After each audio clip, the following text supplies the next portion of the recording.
Hi, everyone. everybody. So, Today we have a special, I guess, yeah. holiday special.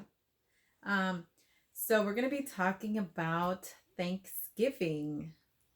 Yes. So- So this is conversation 29 and we want to do basically the origins of Thanksgiving, like Thanksgiving history. Mhm. Trying to get to the bottom of the reality of it. What it really meant, what it was, so that's kind of our like what we're going to try to do. Okay. So, I just wanted to talk a little bit about what we remember learning about it in school. Because I think it was taught in elementary, right? Yeah, I feel like it's taught in every grade, no, even in like high school. Like they go all the way. Oh yeah, they to do the one- history class. Yeah. So, what I remember, I mean, the youngest or the earliest memories was when they would teach us that Thanksgiving was a holiday where the Native Americans and the Pilgrims got together to celebrate, I don't know, like feast, like that they were kind of trading food and and they were giving thanks. And I remember that we would also do plays. Do you remember that? Yeah.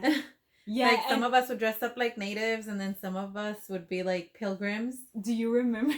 we did that. You're talking about the one we did it in Well, our we house? did that in elementary too, but we did one at the house. Yeah, we did one at the house. With the kids. And then you had like some of us dressed up as natives and the other ones were pilgrims and you had like the little props. Yeah, we, Like the we made little- little hats and stuff. Yeah. So, yeah. But I guess there was some stuff that we weren't taught, which, okay, kind of makes sense because there's kids. Like, you don't want to kind of like scare them about it. But we did a little bit of research. We were kind of looking up what the reality was and how it happened. So, yeah. But like, okay, but like real quick, like what I remember was, that it was mostly about like, oh yeah, they came from England and they wanted to like, trade food, like you said, trade food. For religious freedom. Yeah, for religious freedom. And then to like, they came over here and they saw the natives and then they became friends, right? That's what like happened. They became friends. And then they like traded food and they were friends and they like ate together at a feast. Yeah, they had like smashed potatoes and like they got along swell. And they had like like pies and all this kind of stuff. So, which out of what I've researched, pretty much they had a wild turkey, but they didn't really have like bread or anything. Yeah, or like what we have today, like smashed potatoes. They didn't have pies. They had seafood because they were at the coast. Yeah. So, but you know what? There's some good films on that, like that kind of like can help you visualize it. Like remember New World, right? Is that New World? Yeah, that one's a good one. Yeah, that one's a good one. All right, man. So where did this begin? I've always had the thought that it was here in California. I was like, oh, so they arrived like, in Malibu. Hilarious. And like the Indians were already there. Dude, not gonna lie, I was confused too because they would always be like, oh, New England. I'm like, bro, where's New England at? Like, there is no New England here. I'm like, this is the U.S. But it's like, no, it became New England, because they became all, like, the English New people. England. Yeah, because they the all new came New from... England. But no, it happened in Plymouth, Massachusetts. Yeah. Okay? Yeah, Plymouth, Massachusetts. In 1621, and the tribes that were already there was the, how do you say it? Wampagong? Wampagong? I'm sorry if I say So the Wampagong tribe. Okay, but hold on. Let me add some info on that. So, like we said, these people, right, came from England, right? Basically UK wanting some religious freedom. Mm-hmm. And they came on the Mayflower. The Mayflower. They came on the Mayflower. Big boat. As pilgrims and to North America, right? Plymouth, New England, that's what they titled it, right? In 1920, like you said, which is now Massachusetts. 1620. My bad. 1620, my bad. Uh-huh. So Plymouth, Massachusetts, it's no longer named New England. It's Massachusetts now, Yeah. So they set up a colony there, right? Mm-hmm. Yeah, man. So you were saying about the tribe was already there, okay? Yeah. So the story goes that the Native Americans helped the colonists that were struggling to feed themselves, that were starving, and they were also like dying from like illness. So the colonists were helped by the Native Americans, and so they kind of taught them a little bit about their land, how you um you know, raise crops, how you go hunting, all that jazz.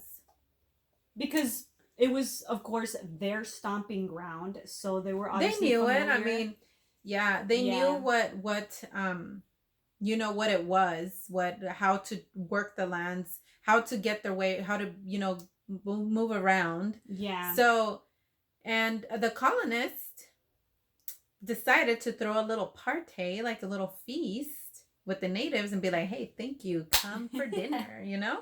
Let's make them come dinner. Have some dinner, yeah. So they, which actually lasted 3 days.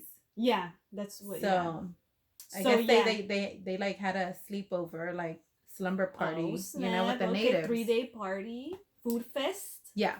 So over time, the settlers took more land, so they started expanding, and they started feeling a little too like comfortable. You know, yeah.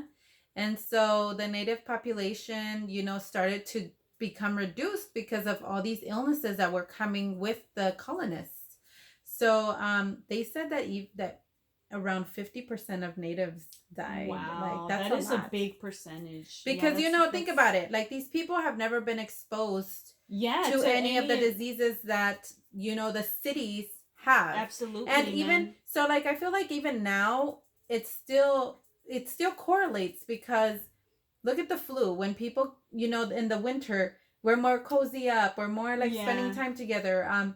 You know, people start to get sick, and I feel like people get more infected when they're in a big population. Yeah. So, and then especially if you're not being sanitary in any type of way. Yeah. Because, you know, back then people didn't wash their hands. Yeah, sanitation was scarce. Yeah, and then, you know, it was just a hot mess, man. It was. Yeah. So it makes sense. But yeah, like, to add on to what you were saying, like she said, they added a colony there, and they celebrated a successful harvest. That was basically what the celebration was. So that was in 1921, and like she said, a 3-day gathering, which were attended by members of the Wampanoag tribe. Yeah.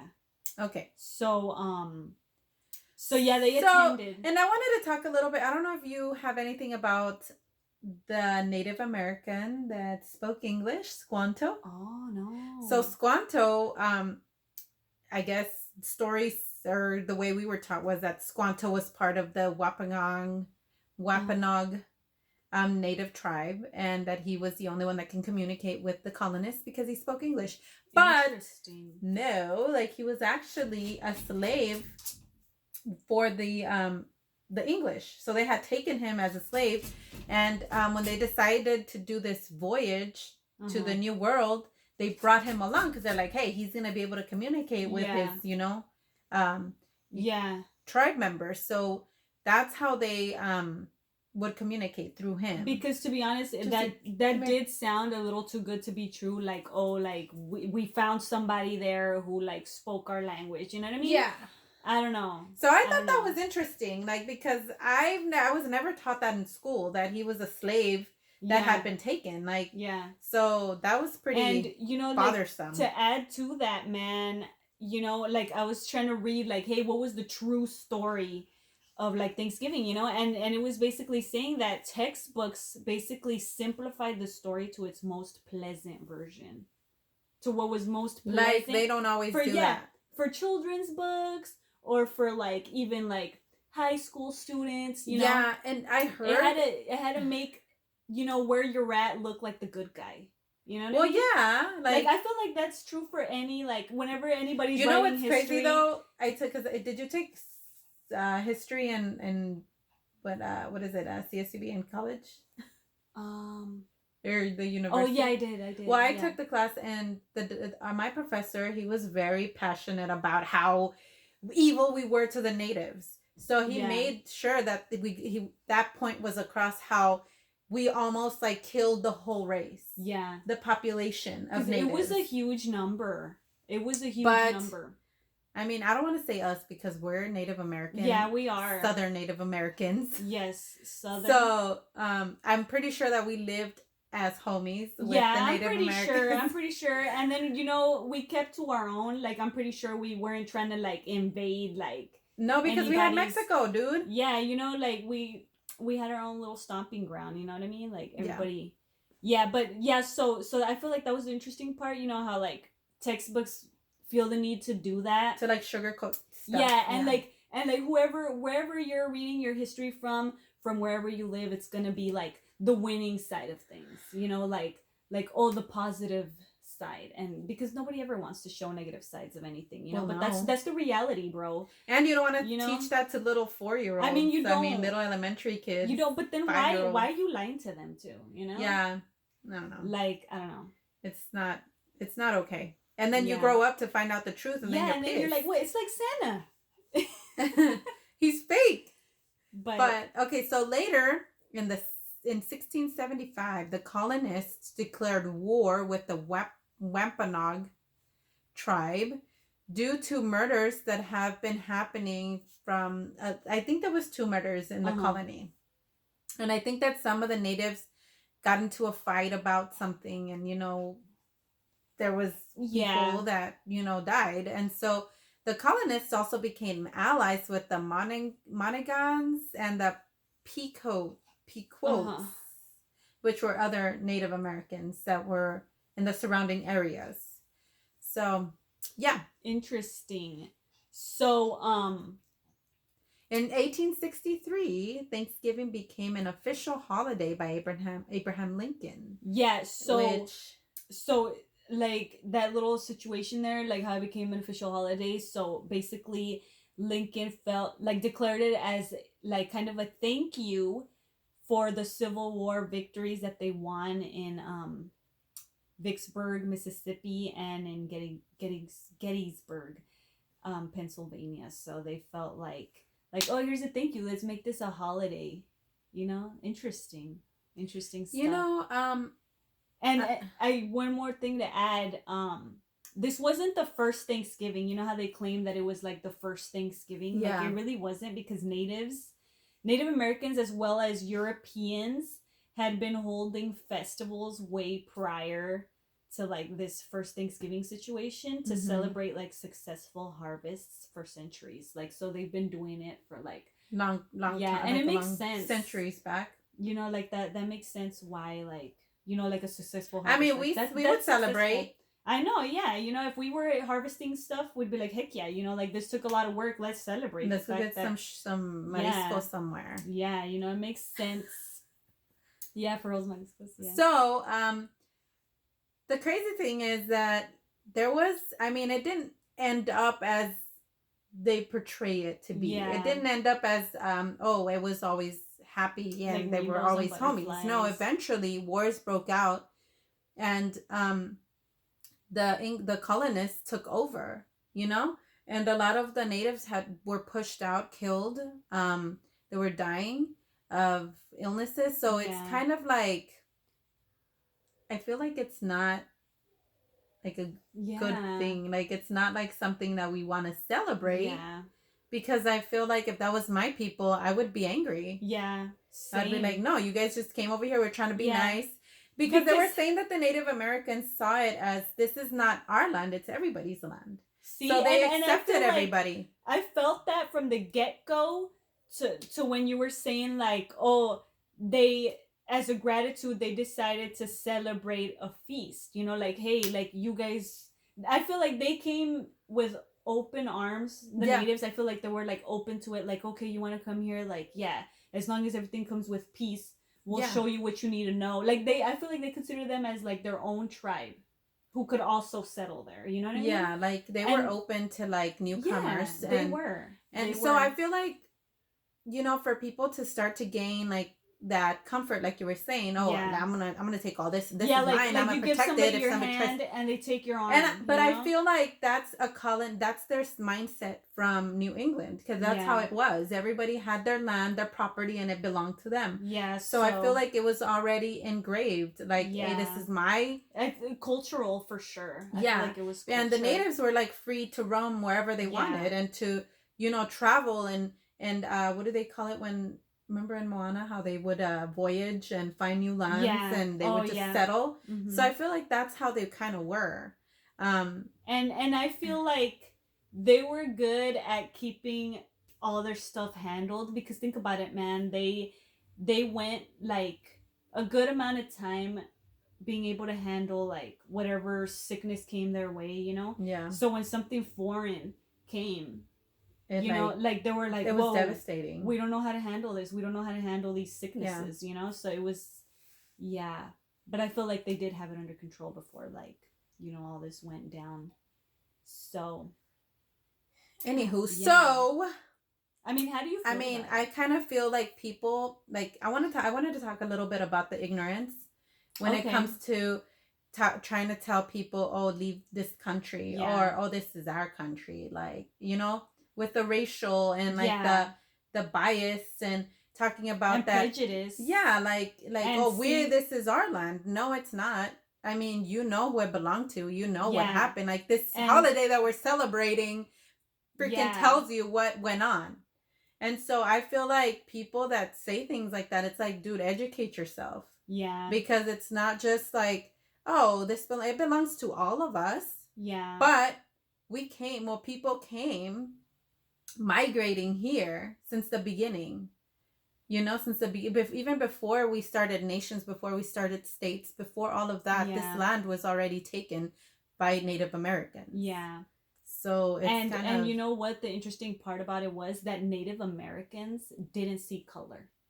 Okay, they were willing to accept these foreigners, and it's pretty sad that nowadays, people do see color and they're like, hey, you don't belong here. Oh yeah, get out of here. And it's like, did the original people, the natives of this country, say that to you? Yeah, did they say that to you? Did they think when that you arrived in your Mayflower, did they tell you, hey, get out of here, this is our land, go back to where you came from? No, they didn't. So I feel like us as like, Mexican natives, I mean, we were born of course in the States, so but we're still half Native American, so from, of course, Mexico. Yes. And so I feel like, remember who did California belong to? Texas. Yeah. And so I feel like we need to stop that. We need to stop that. We need to stop trying to kick people out and trying to I mean, even with slavery, dude, they brought people here in boats. Yeah. Against their will, like. So it's still it's all of us, and we all have to work together, and especially work together in these tough times. Yeah. Because prejudice against other people, or like being a racist or any of that stuff, is never the way. And it's never gonna be the way. Yeah, I just feel like we need to stop the hate. Yeah. Okay, have some peace. Spread the love. Love each other. Yeah. Spread some peace, man, because that's what the world needs. We do. Like, enough's enough. And we need to give thanks to the Native Americans, because if it wasn't for them, maybe everybody would have perished, and it would have still been, and this probably wouldn't have been the USA. Yeah, so thank you to the Native Americans. I'm sorry what happened. I'm sorry that that they suffered a lot of loss and a lot of like persecution, so but they seemed like decent people, and they were trying to help. So maybe we should all be a little bit more like that. Yeah, I feel like if the things should be given to them. Yeah.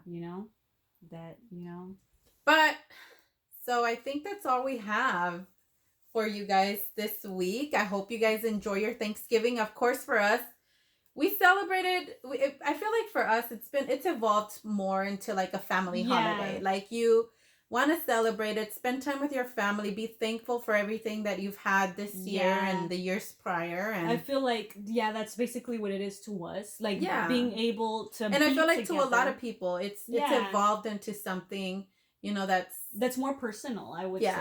Like, being able to, like she said, spend time with your family, be thankful for everything you have, counting and your share blessings. Awesome food. Yeah, share food, because that's like how you tell someone you love them as well, man. Yeah, by spending quality time together. Yeah, feeding them.